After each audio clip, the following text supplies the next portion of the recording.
আমি আছো পাকা বেতবাৰী বিধানসভা সমষ্টি পুনৰ নিৰ্ধাৰণৰ পিছত সীমাৰেখা মানচিত্ৰ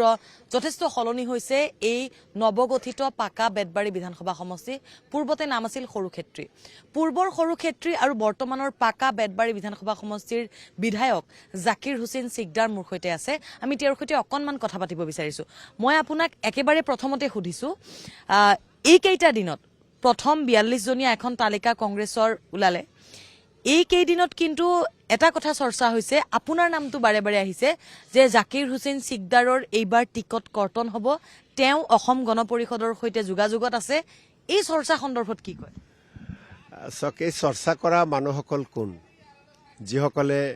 মোৰ উত্থানক বেয়া পায় যিসকলে মোক ৰাজনৈতিকভাৱে বেয়া পায় আৰু যিসকলে কংগ্ৰেছ দলক বেয়া পায় তেওঁলোকে চৰ্চাবোৰ কৰি আছে আমি কংগ্ৰেছ দলৰ নিষ্ঠাবান কৰ্মী এনএছআই কৰিছোঁ যুৱ কংগ্ৰেছ কৰিছোঁ কংগ্ৰেছ দলে দুবাৰকৈ টিকেট দিছে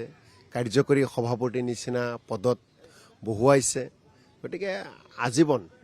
আজীৱন কংগ্ৰেছী হৈ থাকিম গতিকে এনেকুৱা চৰ্চা কৰা সকলৰ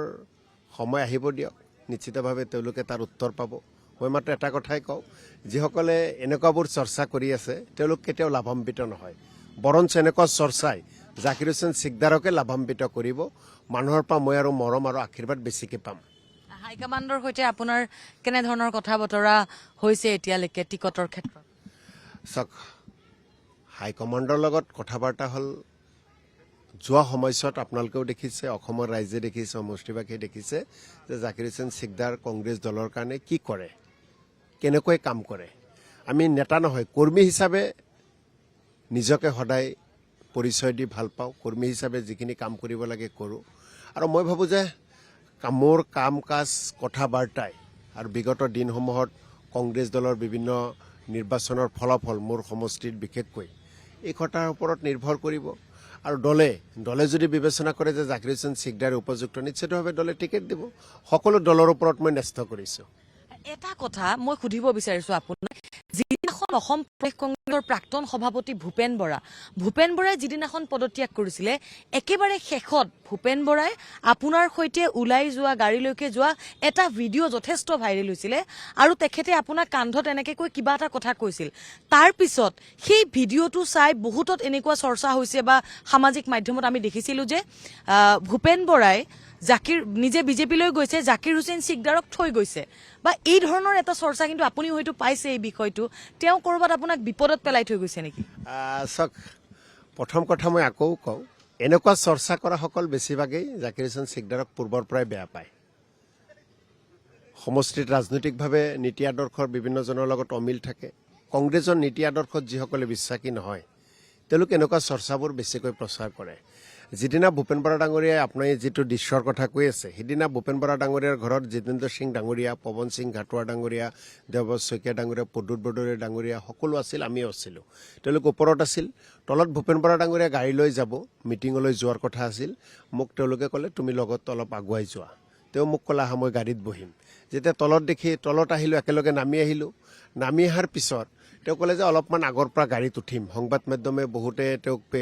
কিবা সাক্ষাৎকাৰ বিচাৰি আছিল কৈছে এতিয়া সময় নহ'ব আগৰ পৰা গাড়ীত উঠিম যেতিয়া তেওঁৰ গাড়ীখন অলপ দূৰ আগুৱাই গ'ল পিছে গাড়ী যেতিয়া তেওঁৰ কাষত গ'ল তেওঁ ক'লে যে তুমি মোৰ গাড়ীত যাওঁ তুমি তোমাৰ গাড়ীত যোৱা এইখিনিয়ে কথা বাকী তাত আৰু কোনো কথা ক'বলগীয়া নাই মই তাৰপিছত মিটিঙলৈ গুচি গ'লোঁ কিন্তু ভূপেন বৰা মিটিঙত নগৈ লগে লগে বেলেগ ঠাইলৈ গুচি গ'ল গতিকে এই কথাখিনি হাজাৰজনেও ক'লেও মোৰ শত্ৰুসকলে ক'লেও আমাৰ নেতাসকলে তেওঁৰ ঘৰত আছিল তেওঁলোকে জানে সেই দৃশ্যটো কি জাকিৰ হুছেইন সিকদাৰ কিয় তেওঁৰ লগত আগুৱাই যাব লগা হ'ল গতিকে আমাৰ নেতাসকলে জানে নাই ভূপেন বৰা ডাঙৰীয়া আৰু যেতিয়া তললৈ আহিল তেতিয়া আমাৰ নেতাসকলেও কৈছিল যে তললৈ একেলগে কোনোবাই আগত যাব লাগে আগুৱাই যাব লাগে মই যেতিয়া আগত গ'লোঁ তেতিয়া ভূপেন বৰা ডাঙৰীয়া নিজৰ গাড়ীত গৈছে মই নিজৰ গাড়ীত গৈছোঁ কিন্তু আপোনালোকৰ কেমেৰাৰ পিছে গৈ গোটেই দৃশ্যখিনি দেখিলে কেমেৰাত দেখাটো আৰু বাস্তৱটো অলপ বেলেগ গতিকে কথাবিলাক বিকৃতিৰ ওপৰত মছলা লগাই বাতৰি প্ৰচাৰ কৰা হ'ল গতিকে মোৰ মন মানসিকতা কি এই কথাটোৰ ওপৰত মেইন ছ'চিয়েল মিডিয়াত চৰ্চা চলিব ছ'চিয়েল মিডিয়াত সদায় নেগেটিভ চৰ্চাবোৰ বেছিকৈ চলে আৰু এনেও ছ'চিয়েল মিডিয়াত আজিকালি মোৰ বিৰুদ্ধে প্ৰচাৰ কৰাৰ কাৰণে বহুত মানুহ হায়াৰ কৰা গৈছে কোনে হায়াৰ কৰিছে এইটো আছে যিসকলে কংগ্ৰেছ দলক বেয়া পায় যিসকলে কংগ্ৰেছ চৰকাৰত আহিব নালাগে তেওঁলোকে এনেকুৱা মানুহবোৰ হায়াৰ কৰি আমাৰ বিৰুদ্ধে প্ৰচাৰ কৰি থাকে আমাৰ মাজত বিভাজন অনাৰ কাৰণে চেষ্টা কৰি থাকে আৰু মই এইবিলাকৰ বিষয়ে বহুত ক'বও নিবিচাৰোঁ আপুনি যেতিয়া সুধিছে এতিয়া কৈছোঁ আৰু কিন্তু মনৰ ইচ্ছাৰ বিৰুদ্ধে কৈছোঁ আৰু এনেকুৱা কথাবোৰ মই কামেৰে তাৰ উত্তৰ দিব বিচাৰোঁ মই কথাৰে নহয় আৰু এটা কথা সুধিছো এইবাৰ আহিছো আমি পাকা বেতবাৰীলৈ পাকা বেতবাৰীত বিগত সময়তো আমি দেখিছো AIUDFৰ এইবাৰো প্ৰাৰ্থিত্ব লাভ কৰিছে মীনাক্ষী ৰহমান ফেক্টৰ নেকি আপোনাৰ বাবে ফেক্টৰ শব্দটো মই ভাবোঁ এইটো ক্ষেত্ৰত পাকা বেতবাৰীৰ ক্ষেত্ৰত প্ৰযোজ্য নহয় সকলো ৰাজনৈতিক দলে প্ৰাৰ্থী দিব পাৰে সকলোৱে নিৰ্বাচন খেলিব পাৰে তাত ক'বলগীয়া একো কথা নাই কিন্তু পাকা বেতবাৰীত এবাৰ কংগ্ৰেছৰে জয় হ'ব পূৰ্বত পাকা বেতবাৰীত 2016ত মই যিমান ভোটত জয়ী হৈছিলোঁ 2021ত তাতকৈ বেছি ভোটত জয়ী হৈছোঁ এইবাৰো দলে মোক টিকেট দিলে মই ভাবোঁ যে ব্যৱধান প্ৰায় 1 লাখ ভোটত জয়ী হ'ম এইবাৰো টিকেট দিলে আৰু আপোনালোকে আজি পাকা বেতবাৰীলৈ আহিছে চৰজমিন তদন্ত কৰিব মানুহৰ মাজলৈ যাব দেখা পাব মই মোৰ কথা নহয় কেমেৰাৰ আগত মানুহে কি কথা কয় কাক আপোনালোকে লগ কৰিব নকৰিব সেইটো আপোনালোকৰ কথা তো আজিৰ দিনটো ঘূৰাৰ পিছত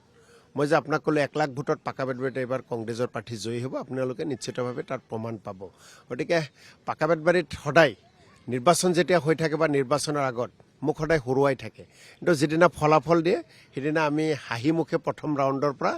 জয়ী হৈ ওলাই আহোঁ গতিকে পাকা বেতবাৰীত কংগ্ৰেছ দলে নিশ্চিতভাৱে জয়ী হ'ব এয়া মানুহৰ মুখে মুখে 1 লাখ ভোটৰ ব্যৱধানত এই 26ৰ নিৰ্বাচনত পাকা বেতবাৰীৰ পৰা জয়ী হ'ব বুলি আত্মবিশ্বাসী কংগ্ৰেছৰ বৰ্তমানৰ বিধায়ক জাকিৰ হুছেইন সিকদাৰ মই শেষত এটা কথা আপোনাক সুধিব বিচাৰিছো সেইটো হৈছে কংগ্ৰেছৰ পৰা এই মুহূৰ্তত ভূপেন বৰা ওলাই গ'ল ৰাতুল কলিতা তেওঁ টিকটৰ কিছু খেলিমেলি টিকট নোপোৱাক লৈ ক্ষোভত ৰাতুল কলিতায়ো কিন্তু দল ত্যাগ কৰিলে এই বিষয় সন্দৰ্ভত আপুনি কি কয় চাওক মূল কথা হৈছে নীতি আদৰ্শ তেওঁ বিজেপিত যোগ দিলে মূল কথা হৈছে নীতি আদৰ্শৰ ওপৰত সকলো কথা থাকিব লাগে আমি ৰাজনৈতিক কংগ্ৰেছ দল কৰোঁ কংগ্ৰেছ দল কিয় কৰোঁ কংগ্ৰেছ দলৰ নীতি আদৰ্শত আমি বিশ্বাসী বেলেগ দলৰ লগত আমাৰ নীতি আদৰ্শ নিমিলে গতিকে যিসকলে ওলাই গৈছে মই ভাবোঁ তেওঁলোকে নীতি আদৰ্শক বিশ্বাসী হৈ দল কৰা নাছিল তেওঁলোকে কিবা এটা পাবলৈ তেওঁলোকে কিবা এটা হ'বলৈ দল কৰি আছিল গতিকে কিবা এটা পাবলৈ কিবা এটা হ'বলৈ হ'লে সকলো সময়ত নাপাবও পাৰে টিকেট 10-15 জনে বিচাৰিব তাৰ মাজতো টিকেটটো এজনকে দিব গতিকে এনেকুৱা কথা বাৰ্তাবিলাকৰ জৰিয়তে বহুতে বিচলিত হয় বহুতে আক্ষেপটো বেছিকৈ হৈ যায় আৰু বহুতে ভাবে যে এই দলটোত আমাৰ আৰু কি কাম আছে বেলেগ দললৈ গুচি যাওঁ আৰু এনেকুৱা দুৰ্বল মানুহখিনিক সদায় বেলেগ দলৰ পৰা বা বিশেষকৈ বিজেপিৰ ফালৰ পৰা তেওঁলোকৰ পিছত মানুহ লাগি থাকে এতিয়া ভূপেন বৰা ডাঙৰীয়াক লৈ গ'ল ৰাতুল কলিতা ডাঙৰীয়াক লৈ গ'ল ইয়াৰ আগতেও বহুকেইজনক লৈ গৈছে তেওঁলোকৰ অৱস্থা আজি কি গতিকে মই এটা কথাই কওঁ যে নীতি আদৰ্শত বিশ্বাসী হৈ যিসকলে দল কৰে তেওঁলোকে দল এৰিব নোৱাৰে ধন্যবাদ জনাইছো এয়া আছিলে পাকা বেতবাৰীৰ বিধায়ক জাকিৰ হুছেইন সিকদাৰ আমি